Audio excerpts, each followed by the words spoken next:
રઘુવીરજી મહારાજનો જન્મ સંવંત 1868 ફાગણ વદ ચોથના દિવસે ઉત્તર પ્રદેશના આંબલિયા ગામમાં થયો હતો. તેમના પિતાનું નામ ઈચ્છારામભાઈ અને માતાનું નામ વરિયાળીબાઈ હતું. રઘુવીરજી મહારાજ ઈચ્છારામભાઈના ચોથા નંબરના પુત્ર હતા. શ્રીજી મહારાજે સ્વહસ્તે સંવંત 1882 કાર્તિક સુદ એકાદશીના દિવસે રઘુવીરજી મહારાજને આચાર્ય પદ તરીકે સ્થાપના કરી હતી. તેઓ ખૂબ દયાળુ અને નિર્માની હતા. તેમના ધર્મપત્ની એટલે કે ગાદીવાળાનું અકાળે ધામગમન થતાં ફરી લગ્ન ન કર્યા અને અખંડ બ્રહ્મચર્ય વ્રત રાખીને સંપ્રદાયની સેવા કરી હતી. તેઓ શ્રી ત્રણેય અવસ્થામાં શ્રીહરિની અખંડ મૂર્તિનું દર્શન કરતા.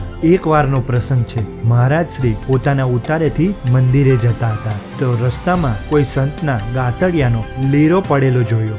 એ જોઈને તરત વાંકા વાળીને પ્રસાદીનો ટુકડો હોય એમ જાણીને આંખે અડાડીને ખિસ્સામાં મૂકી દીધો. આવું તેમને સંતનું મહાત્મ્ય હતું. વડતાલમાં રણછોડરાયજીની પ્રતિષ્ઠા શ્રીહરિના સમયમાં રઘુવીરજી મહારાજે કરી હતી.